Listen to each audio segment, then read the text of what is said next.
Hi guys, welcome back to the Pittie Pack. I'm your host, Alexi. These are my co-hosts, Victoria, Nikki, Sam. And here's our pack. We got Acer, Sleepy Libby, and Crasher Boy, somewhere there. And it's late and they're all snoozing. Don't forget to like and subscribe. Also, don't forget to check out our Patreon and our Facebook, Snapchat, Instagram. We'll leave the links below.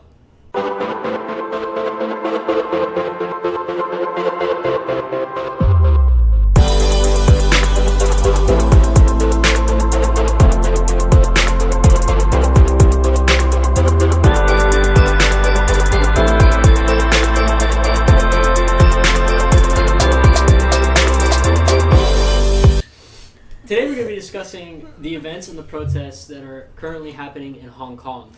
A little backstory on Hong Kong is they used to be a British colony for over 150 years, and in 1984 a deal was reached between the Brits and China to release Hong Kong. They released Hong Kong to be their own autonomous nation in 1997 under the one country, two systems idea. Under that, Hong Kong keeps its own high degree of autonomy and freedom for 50 years until mid-2047. Currently, Hong Kong has its own borders, legal system, and rights, but lately autonomy and freedom have been declining.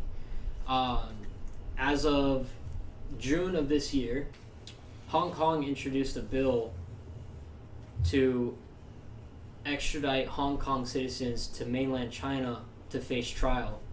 And that stemmed from a quick little story of two Hong Kong citizens going to Taiwan and the boyfriend killing his girlfriend in Taiwan and then coming back to Hong Kong, and they found out about it in Taiwan and were unable to do anything about it because there's no extradition bill.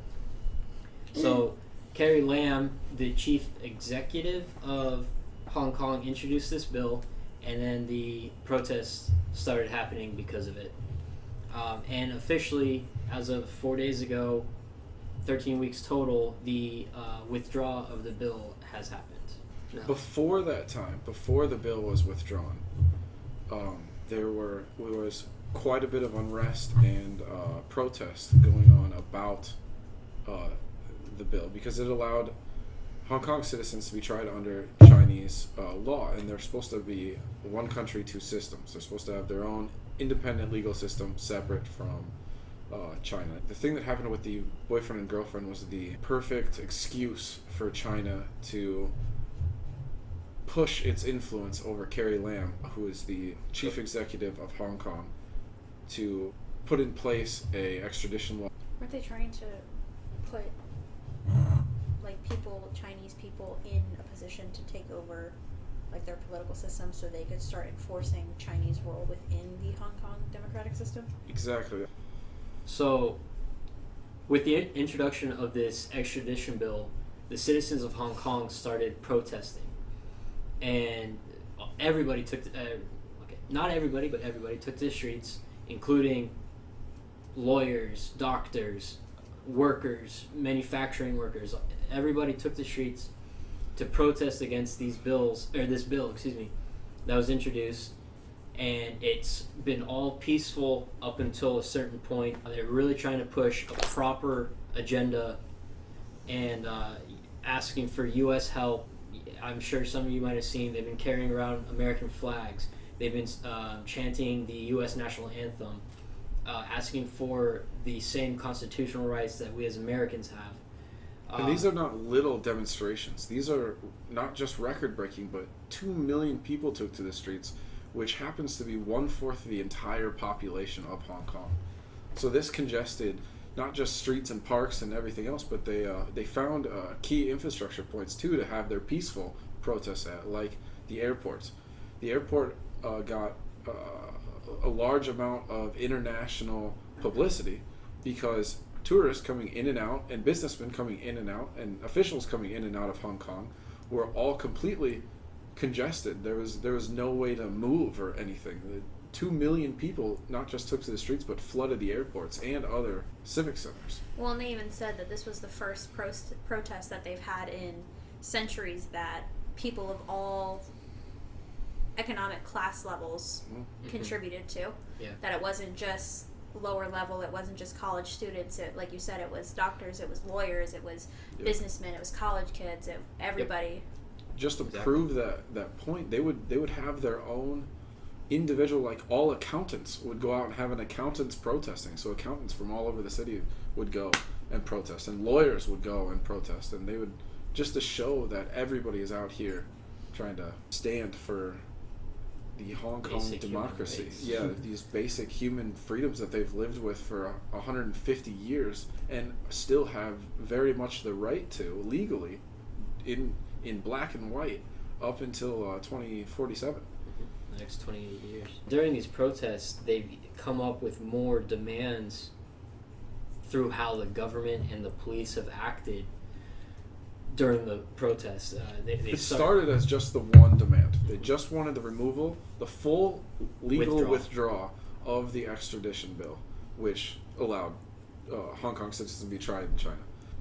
So they've been demanding from the Hong Kong Parliament that not only the complete withdrawal of the extradition bill, which has successfully happened now because of the protests, but they also want inquiry done by an independent source of police behavior and brutality due to how the Hong Kong police and the Chinese police have acted during these entire protests. Well, and even they've taken it upon themselves to inject people within the protest that look like basic bystanders and are acting out not very peaceful protest acts. That's a fantastic point.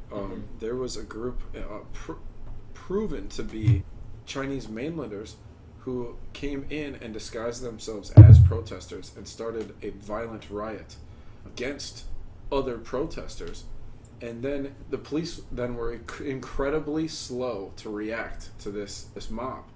Well, one thing that I thought was interesting as far as people who had considered themselves both members of China or Hong Kongers, as they called them, prior to this all happening within the last, I think they said about 2 years or so, the amount of people who considered themselves people of China was way higher in the fact of people who were still residents of Hong Kong considered themselves residents also of China. Mm-hmm. Now, since all of this has been going on within the last however long, if it really becoming a possibility of China now reinstating and enforcing communist law upon Hong Kong, the impact that it's taken on the population's consideration of what they consider themselves has completely just diminished. I think they said it went from a little more than half of the population considered themselves still residents of China, and it dropped down to less than an eighth of the population now considers themselves, and they are strictly Hong Kongers. They do not coincide with China because they do not agree with it, and they don't want to put themselves in that category. Yeah, I think the current poll was 40% say that they're Hong Kongers, and 18% say that they're Chinese. Mm-hmm. But beforehand, that was, I mean, they were almost, it was inverse. So to continue with the demands of the protesters, throughout the protests, they've revealed more things that they see needed to be addressed. And so not only the inquiry of police behavior, but through the behavior of the police of Hong Kong and China that have come in, they want the unconditional release of all the protesters that have been arrested, as well as every single charge against them dropped. And then with that, they want genuine universal suffrage for the citizens of Hong Kong to have a true democracy, just like simplified in the British Parliament before Hong Kong became autonomous. And then lately, within the last couple of weeks, there's been tossing around of the word riot, and as we just discussed, we've proven there's been proven instances of kind of like their own Antifa, I guess you could call it, coming in and inciting violence, inciting riots, inciting panic and danger for these police to have to deal with. And now people of power are calling the protest riots because of it. And like I said originally, the people and the citizens of Hong Kong tried to do this as peacefully as possible to push a proper agenda. And now that all these riots are happening, they can't get that word out properly. They can't get a message out to the United States saying, hey, we want your help. We want your doctrines, a constitution. We want your ideals and aid. And because of that happening with all the violence and actual riots, we might not be so quick to help them. For those of you that your history, 1986, we had the Tiananmen Square incident where college students, thousands of college students from the University of China, could be wrong, came and protested some of the government's actions, and the Chinese peacefully as possible, and they were peaceful the entire time until the Chinese military came and started mowing everybody down. And some of you might know that famous clip of a video and picture of the one student or person standing in front of one of the Chinese tanks and then getting run over.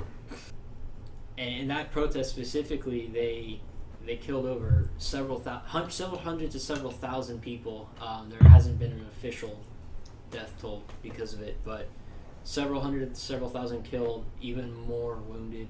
The reasoning for Hong Kong to be doing all these peaceful protests is, one, they don't want to have reason for the Chinese government to produce another Tiananmen Square, and they want to send the proper message not only to countries that can send aid, but to their own country to say, we're trying to do this as the correct way as possible. And I think even to their own government, they're trying to enforce that, we as a nation are just as much entitled to those rights that we've had for so long as the nations that we're trying to seek aid from. And I feel like as a group of people collectively, they're trying to get that message not only across to the Chinese government, but almost more to their own government.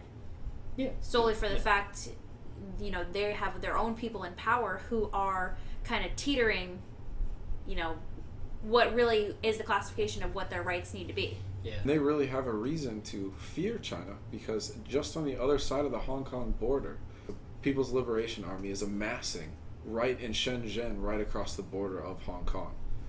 And they're doing public displays of riot control, just absolutely taking over. They're making they're making videos of it, and they're publishing it on news outlets. And so the people of Hong Kong really do have a reason to fear these. They're holding up signs that say, please don't kill us. They're fighting communism, yes, essentially. They're fighting a losing battle. It's in black really and white that in 2047 they will completely go back to China. Unless they can get their government to turn around and say... And they'll have to ask for serious aid from other countries to do that. So what has happened in the last 4 days that has kind of given them a step in the right direction? So I read something today that the reasoning for Beijing, the capital of China, coming back and telling Carrie Lam, the chief executive of Hong Kong, to withdraw the extradition bill is the 70th anniversary of the establishment of the Communist Party in Beijing. I could be wrong on how that was stated, but the 70th anniversary is coming up, and of the CCP, not in Hong Kong. No, in Beijing. Yeah, in Beijing. Yeah. And President Xi Jinping. Xi Jinping, that guy, doesn't want protests and riots to mar the celebration. Mm-hmm. So he's kind of wanting some peacefulness to celebrate and not have anything look funky. So I read the article that I was reading stated how he said, "Fine, withdraw the bill. Let's celebrate peaceful. Let's celebrate without having any scorn right now." So Did their protests win?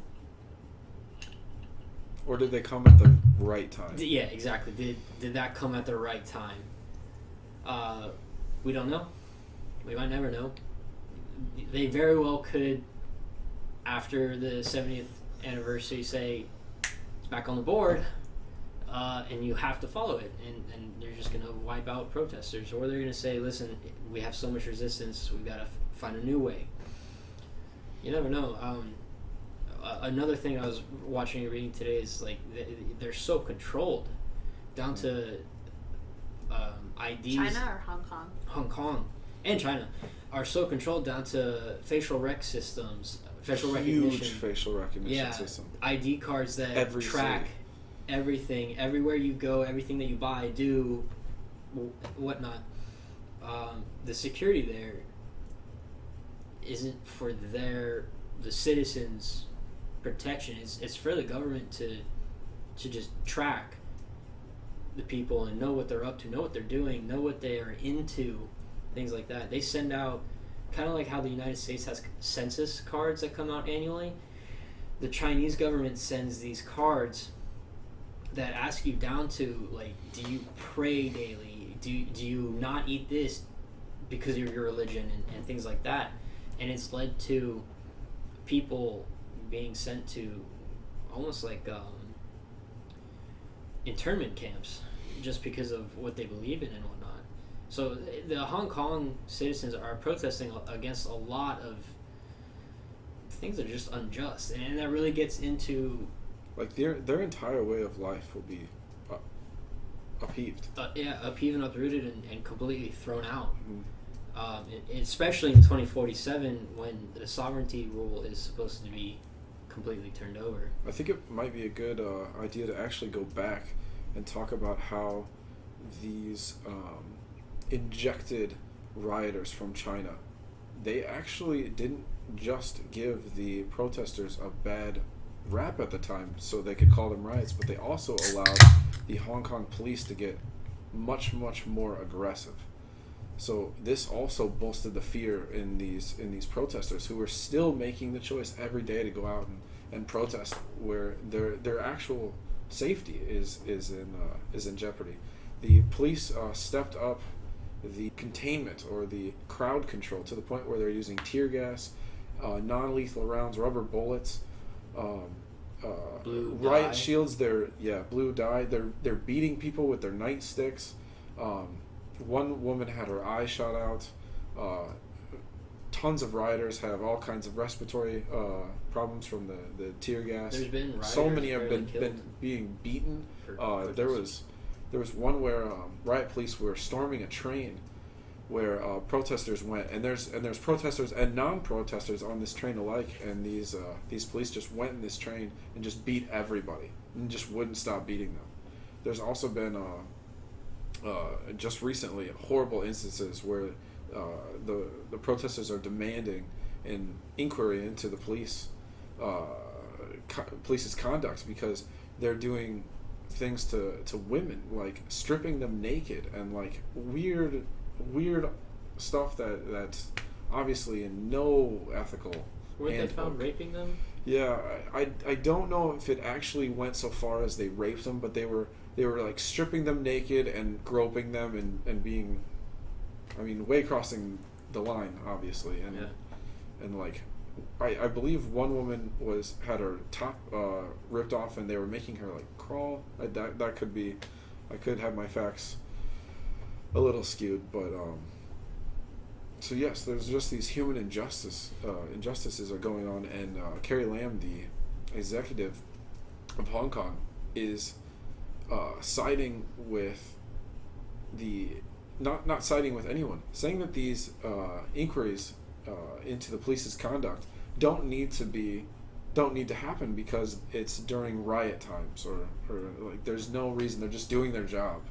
I've been seeing a lot about how Carrie Lam has her hands tied, like she's being forced to do what China wants, and the way that Hong Kong's government is set up, like they only elect through a democratic voting system, only a few, or a handful of the percent of people that are on the committee there, and most of it's elected by a council set by Beijing. So one of the things that they were trying to get is the genuine universal suffrage, was to alleviate that, so they actually have their own people. The committee is currently stacked with a bunch of pro-Beijing, pro-CCP China. Mm-hmm. Well, and the same issue with Chinese people coming in and injecting themselves into the peaceful protests, and they were peaceful, and making them not peaceful protests.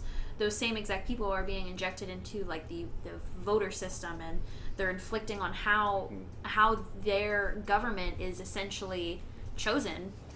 So what we're trying to discuss with you guys is our thoughts on what we think China's doing to Hong Kong's civil rights, and like they've taken due process, life, liberty, property out. And there is two sides to every coin. The CCP in China do believe that their main goal is to keep the peace, is to keep social harmony, is the correct words they use, is to keep social harmony. You think that's what the Chinese government is trying to do in control of the protests, or are they wanting to stuff it, end it, so they can interject their government control? Yeah, because in 2047, in 28 years, China is supposed to completely take over Hong Kong, in which Hong Kong will then revert to a communist. Do they have a dictatorship? No, not exactly. It's not exactly a dictatorship. I don't know what they call it. Well, and I think too the reason why it's become such a big deal is because China doesn't want to wait the 28 years. Exactly. Yeah. They're ready to switch over. They are no longer wanting to keep that law enforced anymore. And it's exactly why it was called basic law, or basic, right? Basic. It's basic. I think it was basic law. Yeah, and that's exactly. And they're saying it's being reinterpreted by the Chinese government to not mean what it did at the when they signed it originally in 97. 97. Well, they let it happen in 97 because at the time Hong Kong was even more prosperous than it is now.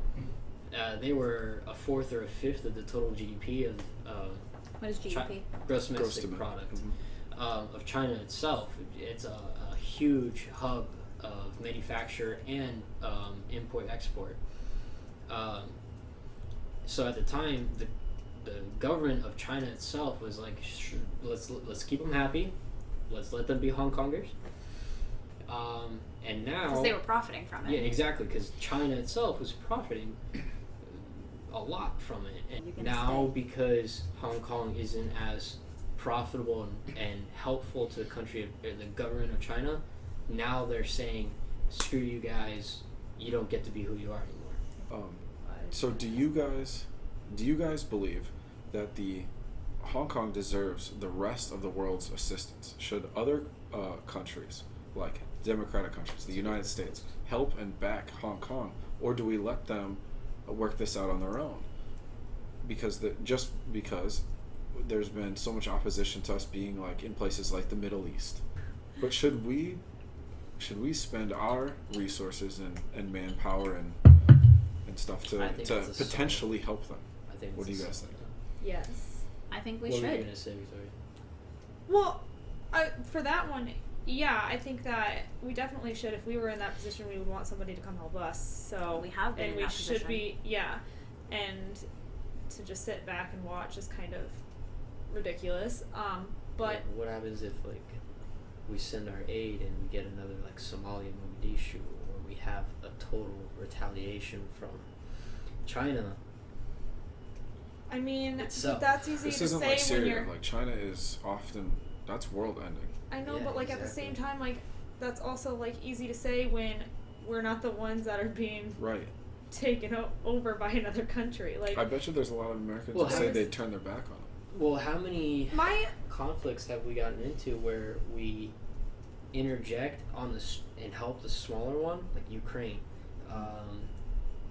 smaller governments inside a country, things like that, and it just turns into a crap show. Yeah, I think, but if we can't, the argument will pose, how can you consider yourself one of the best countries in the world and not be willing to, how do you take that away? How do you take away someone's rights? How do you say you had the ability to live the life that you wanted to live for 50 years and now you can't? I mean, that would just be the same thing as if a country was trying to come and take away these same rights that we live in every single day. And you just hope that there would be someone who would be willing to also stand there and fight for them just as much as you were. Because unfortunately, is it incredible that over 2 million people are willing to get out in the streets and protest, and that people of all ages and economic standpoints are willing to fight for these? But 2 million people is unfortunately not enough to go against an entire nation the size of China. I guess, I also am confused as to, okay, so if they knew that at some point, they'd already signed something, and at some point, basically their rights were going to be taken back anyways, not that it's okay at all, it's definitely not okay. I guess I'm confused as to why Hong Kong citizens are not leaving Hong Kong. They are. That's a fantastic point. Taiwan has open immigration to them. What do you call it when? Asylum to them. So they can anyone who wants to can flee Hong Kong and go to Taiwan and be completely safe there, because Taiwan has its established independence from China, even though China would like the rest of the world to believe it is not, that it is part of China. It is its own territory with its own government and laws, all democratic. I think the U.S. opened up political asylum to Hong Kongers too. I would assume so. But here's something: when you've spent your whole life there, and your family's spent their whole life there, and your parents have, and your grandparents have, and you have this way of life that you love, it's hard to leave. And you gotta commend them, like in the inverse. Yeah. You have Syrians who really didn't fight, and they just left. Yeah. And I'm not saying all Syrians, I commend them. Like the YPG and the PPK and things like that. And they stayed and fight. But for a lot of them, you got military males that are fleeing the country instead of trying to do anything. Whereas in Hong Kong, you've got everybody sitting there trying to make a difference, even in the eyes of a losing battle. But at some point, I feel like I get, at a point, yeah, you stand up and, you fight for it, but at some point also, there's a choice. There's a choice of whether you would like to go to a country where you have your rights. There's a choice that, I get the point that you're making, your family grew up there, all of that stuff, except for you've still known that at some point this is being reversed. You have known. I don't think it's okay. I do not think it's okay, but at some point, I feel like, don't you have a responsibility to choose maybe they're the life that you're going to live? Maybe they're trying to make a difference now, so that I feel when like that 50 years is up, that by the end of that 50 years, China will just all right, stay Hong Kong. A tough position I feel like the Hong Kongers are in is, with a date known off in the future, you can make preparations and arrangements. As it's been deteriorating quickly over time now of China trying to take back Hong Kong, some of these families have local brick and mortar businesses there that they can't just leave, because how do you support your family? What if your Hong Konger doesn't have enough money to leave? What happens when you get over there and you can't find work because 7 million people just fled to Taiwan? Well, and they might be looking at it too, Taiwan did it, why can't we? Taiwan said no to the government of China and became its own entity. It's even classified as its own country now, right? Whereas Hong Kong is still a territory. It's still a direct connection not physically like border, but it's still directly connected to China. And yeah, I think they see if Taiwan did it, we can too. If Taiwan can make a difference, make a change, And why can't we? I get the protesting, and I get that. I just think that, like, okay, like, going and protesting, like, peaceful protesting with how many people it was amazing, but the second that I saw that it turned violent and that the government literally did not give a crap about my life, like, all right, it's time for me to choose my life. What if you don't have any Than money? it is to... What if you don't have the means to get away? Why can't they go to Taiwan and get jobs? What happens when 7 million people all need jobs at the same time? Taiwan's not very big. It's not like the United States. Taiwan's just a hair bigger than Yeah. Hong Kong. I know. Okay, why can't they come to the United States? and get That's jobs? even How do you more- that's how do you even get to harder the get United to the United States? Yeah. States. It's tough. I There's think- I no think a perfect good- I solution. don't know. If my life was in jeopardy, I would find a way to afford it. So let's say Well, but I think that's why there's been such a high impact of everybody understands that this is a life or death matter. This isn't just a, college kids fighting for their right to go to college. Yeah. And this isn't just a tax on the high upper class. I mean, this is something that this is a life or death matter that could affect everybody in every aspect, and so many people are trying to say we're not okay with it and you can't just take away our, basic life and liberties. An amazing thing to see too during these protests when they did become violent and stuff. You saw huge Hong Kong and other parts in the world organizations donating huge amounts of money to get these protesters the basics that they needed to go out, like hard hats, tear gas, masks, and umbrellas, so they could stop getting hit by rubber bullets. There was Did a you video see of the way that they were not detaining, defeating the tear gas canisters and whatnot. They were putting buckets on them. Yeah, buckets, traffic cones, Yeah. pouring water on them. Yeah, I Like, was gonna Yep. say. you find a mean. You find there's Yeah. a will. There's So they have been so such a community about this whole thing that maybe they wouldn't be in such an awful everyone for themselves position. The people that had the means could very well help the people who don't get asylum in places like Taiwan. And I think where you're getting at, Victoria, is to touch on what we're saying. Some of them just don't have the ability to get out. Now, for those people that can't get out, no matter how hard they try, that's when that aid and that relief from other established countries like England, us in America, come in and say, hey, we're here to help the ones that can't. Now, that, especially even the people who are in higher financial capabilities are, I think, willing to even contribute and help It's out in just- that same aspect. yeah, it's just, it gets touchy when you have foreign aid sent to a country that's not exactly an ally. Not that Hong Kong isn't the ally, but China definitely really isn't. So, China could see this as an act of war, maybe an act of espionage. That's what getting countries, first world countries to back Hong Kong is so hard, because you're versing the largest economy in the world, the economic superpower of the world, and on top of that, they're also allies with Russia, who border them, who also benefit highly from a CCP China currently. It's very much in line with how China's government is.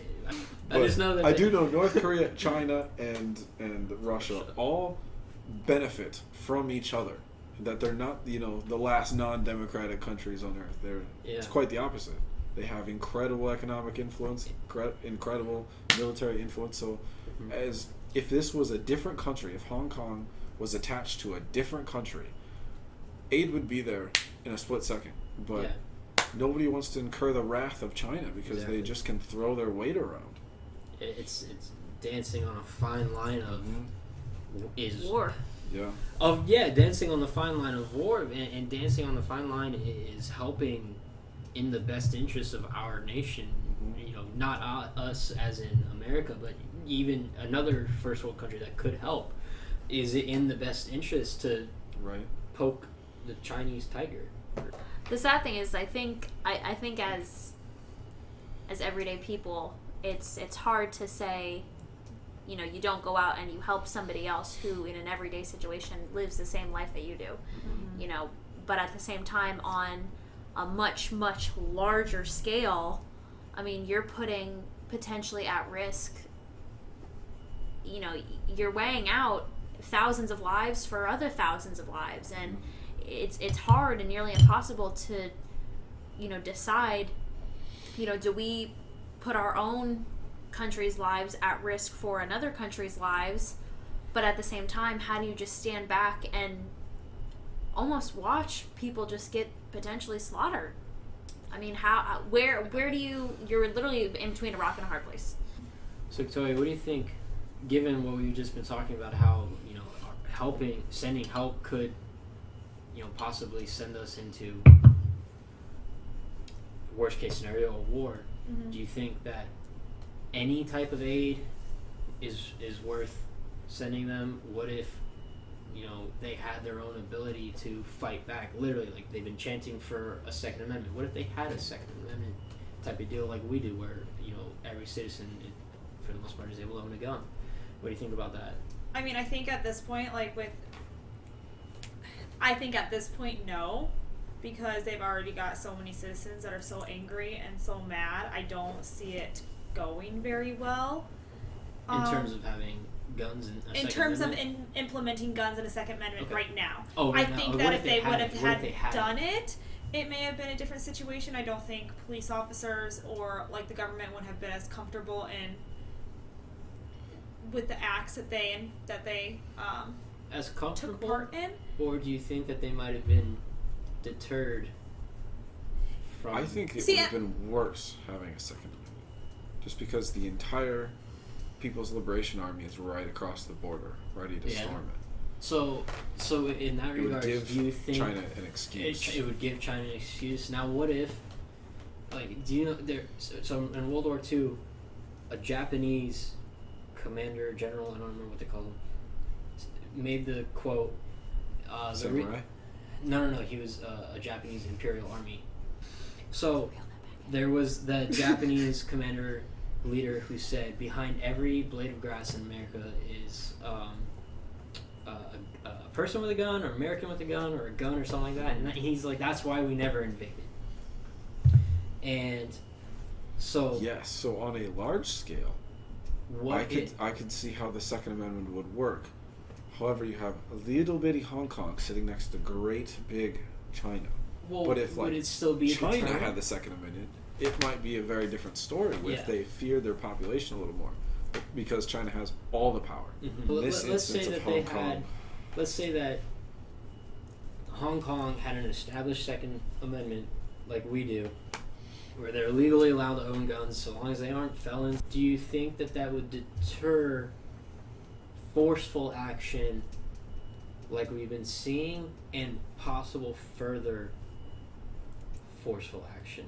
Like, since you made that point, I think it would have deterred the officers in Hong Kong that were doing that stuff. I think that it would have deterred that, because I do think it has a comfort, like you feel more comfortable doing it, because what are they going to do back to you, kind of thing. Exactly. So, but to where you're coming from, I don't know, because like, if let's say they did have Second Amendment and everyone was able to have guns, and then someone shot a cop. I was just gonna say, or somebody was mentally not okay and had a mass shooting. Like, would China just then come in and? China just needs an excuse, man. Yeah, because would it have actually been worse if something like that happened? Would it have been? I don't know. I think the officers obviously would not have been more comfortable, but I also think that something worse could have happened because of something else that could have happened. Yeah, you think it might warrant like an actual militarization? Yeah. Those guys are right across the border. Yeah, it's exactly. no And joke. especially if you take into consideration, you know, like, let's say that Hong Kongers did have a Second Amendment. You know, that means anybody who was within that peaceful protest could have potentially had a gun. Mm-hmm. That also puts in the risk of the people who were from China that were injected into that peaceful protest having the possibility of getting those guns. Then you put at risk of that peaceful protest being turned into a potential mass shooting, and it looking like the Hong Kongers were the ones who were basically taking part in acting out that act of violence, and it just completely throws your whole desire and your whole point of that peaceful protest just out the window. And it like, how do you can't tell the difference. How do you tell the difference of who's a Hong Konger and who's, you know, actually these unfortunate people of China who have injected themselves into these peaceful protests? Yeah. And when you're the law enforcement who's trying to do your job and, you know, keep these contained situations, you know, at that point it's like, how do you tell the difference in that type of situation? I understand. Unfortunately, I don't think that any laws would have really helped them, because if what you guys are saying is, you know, I don't know that much about China, but like if what you're saying is true, and like, you know, China is just needs any excuse, like I don't know that any laws would have helped them. Like in like a utopia, like a perfect world, like they would have found a way to, you know, not have issues with China at all. Or like just it not seems have that the, like, yeah, or just not have the to risk of not have the risk of even going back to how it was. But it seems that like China's not going to let that go regardless. And I think if it wasn't such a fast-moving, ticking time bomb that, you know, that 28 years just went to potentially 6 months, Yeah. and, you know, maybe they would have been able to collectively come across the resources to be able to actually defend this, or, you know, elect public officials and democratic people who were actually able to put up a fight towards China. But now they're in the point where it's, you know, the basic people of their society and everyday human beings who are trying to put a fight up against an entire nation that has the possibility of wiping them out with the snap of a finger. Mm-hmm. And So what we know about Carrie Lam right now is that she's the what? Carrie I Lam. kept calling her Carrie Lang. Oh yeah, Lam. That's okay. L-A-M-B. So she is right now the leader of Hong Kong, and she should be doing what's right for the Hong Kong people. And everybody also believes that she should. But what about her tough place in this, where Beijing, capital of China, they're telling her what to do as well? She is not safe. She is a puppet placed there by a Beijing government to slowly erode Hong Kong away. So as much as she needs to do what's right for her people, she has to almost support two rulers. And No, that was a terrible way to put it. she got elected based off of the rigging, or what you guys were talking about. Yeah, right? She was appointed the by committee, the council committee. Yeah. One of the words. But it's loaded with far more Communist? pro-Beijing communist Yeah. people, because it's not a there's not suffrage for all. There's no right to vote for everybody. She's also she's elected by this committee and then approved by a Beijing-based council. Mhm. So And she got approved by what, like 6%? yeah, Some like that. unreasonably low amount. how long has she been in her position? 2014, could be wrong. Since 2014. So, you know, we're pressing 5-6 years. That's what it is. They serve 2 5-year terms. So she's on, you know, the We're on last term number 2. No. Oh, we're still on. Oh, term I number mean, one. I don't know if she was elected.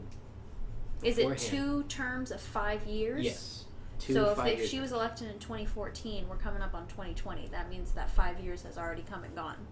Or she's finishing she's at the her end of 5th. the 5 Yeah, years. she's probably finishing her. Okay, fifth, so she's Yeah. finishing the first term Yeah. of her 5. And I think that's what they're getting at with the universal suffrage is we want the right to freely elect who we want and not have to have a pro-Beijing and Beijing-based council. Well, yeah, that's like saying, okay, here's your group that you're allowed to pick from. Now pick the lesser of two evils. Yeah, exactly. Versus saying, we as a community and we as a nation, these are our people to pick from, and then now we as a nation will pick who we want to actually be our collective appointed official. In her leaked recording that we'll get to in a minute, she said she has to serve 2 masters. She's quoted saying that, like you can hear her voice in the leaked footage. So she's very much pressured, almost scarily so. And what was your question that we're supposed to be addressing? What would you do in her position? Okay. Where you almost have an imaginary gun to your head, telling you to do something. Beijing will not let her resign. She said, I think she addressed that too. Yeah, in her leaked video that she completely denies. But I mean, it's her voice. It's obviously she has to deny it. But in her leaked, somebody was recording her in a private meeting that she had with only her other high-ranking officials, and she's giving her speech to them, basically saying how she failed in this situation, and if she could, she would resign. She would step down, and basically how this is. She can't even go to the hair salon. She can't go outside of her home. She can't go shopping downtown to the movies. Because of the fear of Hong Kongers, or because for the fear of Hong Kongers. And then on the opposite side, she can't even step down because she wants to. She says in her leaked video that if she could, because she's failed so miserably, I don't think she said herself she failed so miserably, but she did say that like she did not take the appropriate actions. If she could step down, she would, but she's not allowed to, and she's quoted saying in there that because she has to serve 2 masters. Here's the thing, though, is I don't feel like their political system just changed when she was going to be elected, so like she had to have had some idea of how it worked. She probably had like a grandiose She probably did not see this massive protest coming. Well, I was going to say, I know, but I think she was probably understood that in the position, and then Beijing was like, hey, we're pushing this extradition bill and you're spearheading it. She probably didn't expect Beijing to be like, it's this way or no way. She knew she was going to have to serve them. You're right. That's what I'm saying. She knew she was going to serve them. So that opens up the possibility, though, that you kind of have to do whatever they're going to tell you to do. So currently in her position, what was my question? It's like get whacked by Hong Kong or get whacked by Beijing. Yeah. What do you do in that situation, though? Right. I guess that's what I'm saying. She might just be in self-preservation mode. She may very well be. She's going to do whatever she has to do to just keep her and her family. And I think unfortunately you're still coming down to the whole base of the issue is, these people still have basic human rights. And unfortunately, yes, she's in a rock and a hard place, but she also still has basic human rights. Like yes, you. So if you had a family, what would you do? Would you support your Hong Kong people, or would you just do what Beijing said and stay indoors? And that's the thing. It's how. That's what she did. How do you? You went into this position. How willingly? Of course, we're really not going to know, but you willingly went into this position to be appointed official. And you were under the impression that, yes, you were basically going to have someone who was still going to be above power. You were going to have to be the puppet that, pretty much was the messenger of the entire practice going on.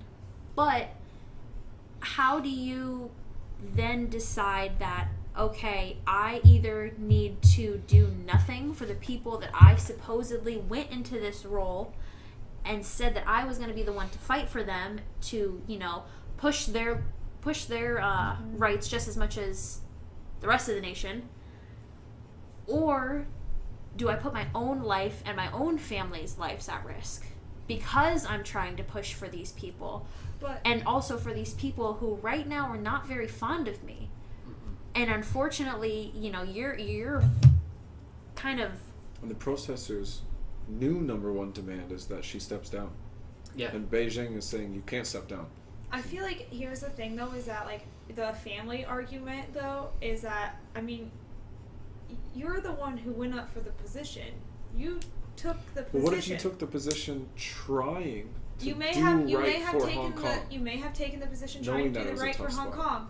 However, you also know that as the leader of a country, there is or territory, there is a possibility that things are not going to go smoothly. But guess what? As the leader, it is still your position and your responsibility to do what is best for your territory or country. Does that position change if your family's in danger? She shouldn't have taken it if she didn't want to put her family in danger.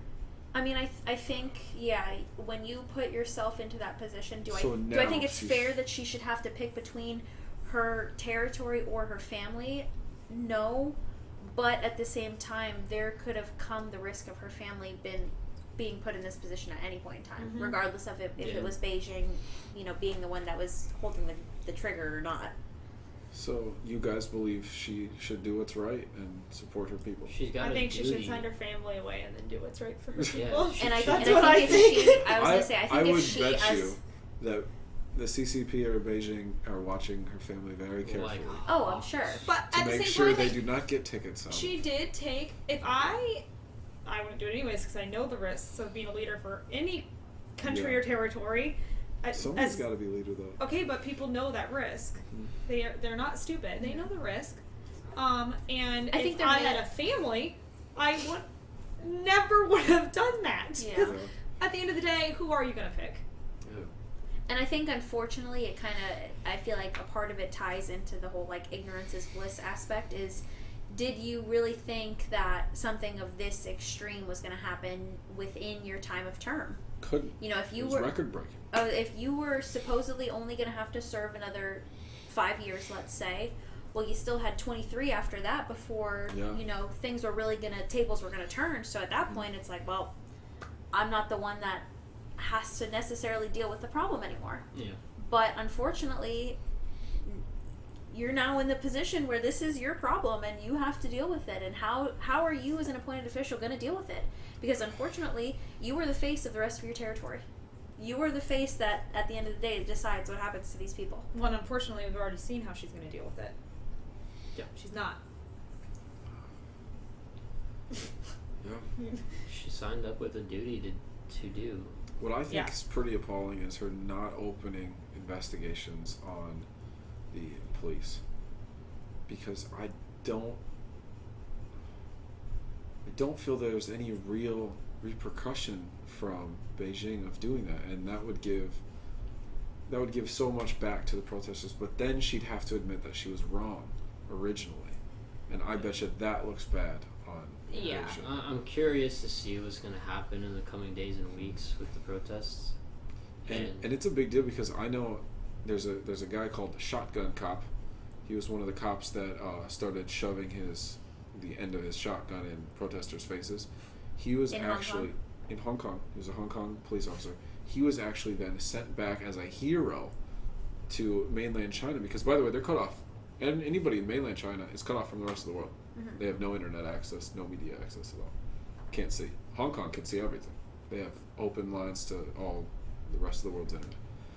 But anywho, they've been parading Shotgun Cop around like a hero in face of these horribly violent rioters, and that they're putting him up on a pedestal and parading him around. Well, and of course, because then you put the risk of if the people of China end up finding out that this whole other, world has these rights and liberties and the ability to actually do things. They have protests in their own country. Yeah, I mean, you figure if the people of China on a grand scale did what the people of Hong Kong are doing, you have the possibility of the only media they get is state run. So the only media they get to see is what the government shows them. And of course, right there, they're automatically going to parade around any sort of violent act. Yeah. Any sort of violent act is going to be. Chinese people saying to kill them. And to kill the Hong Kongers, they hate them. That's probably why you have people of China who are so willing to interject themselves into these quote-unquote protests and make them riots. There's this thing called WeChat, which is the same thing as our Facebook, and that's what the Chinese people get to use because they're cut off from real Facebook, and that's what they put on there. The media is so strong in China that they're literally saying to kill the Hong Kong dogs. Like they're not even humans anymore. Just kill them all because they don't share the same, values as the CCP. Well, we may not have all the answers. Hong Kong has the Pittie Pack support. Thank you guys for watching. I think collectively we could say that, what's going on needs to be addressed, and Yeah, something's got to change. Whether it be aid or China just backing down and waiting out 28 years, who knows? Yeah. But we'll see what happens in the coming that's the weeks. worst part, because there's no good outcome to this. Because Unless they China, can get since something that changed. is written down in black and white, Yeah. they're never letting that go. Like as soon as the time is up, Yeah, it's they're like rolling June or on in. July 1st of 2047. Yeah. It's just like that. It's gonna happen like a switch. We'll see what these protests lead to, and maybe there'll be some semblance of change or something. stay tuned with I don't us. think anyone's gonna. Oh yeah, sorry. don't forget to check out our socials, which will be linked below, and head on over to our Patreon account. And If you guys want to follow any of the socials, just free feel to add them. All right, thanks for joining us, guys. Don't forget are we doing that to. again? Like. And subscribe. And say bye. Okay, bye. There's a sleeping crash.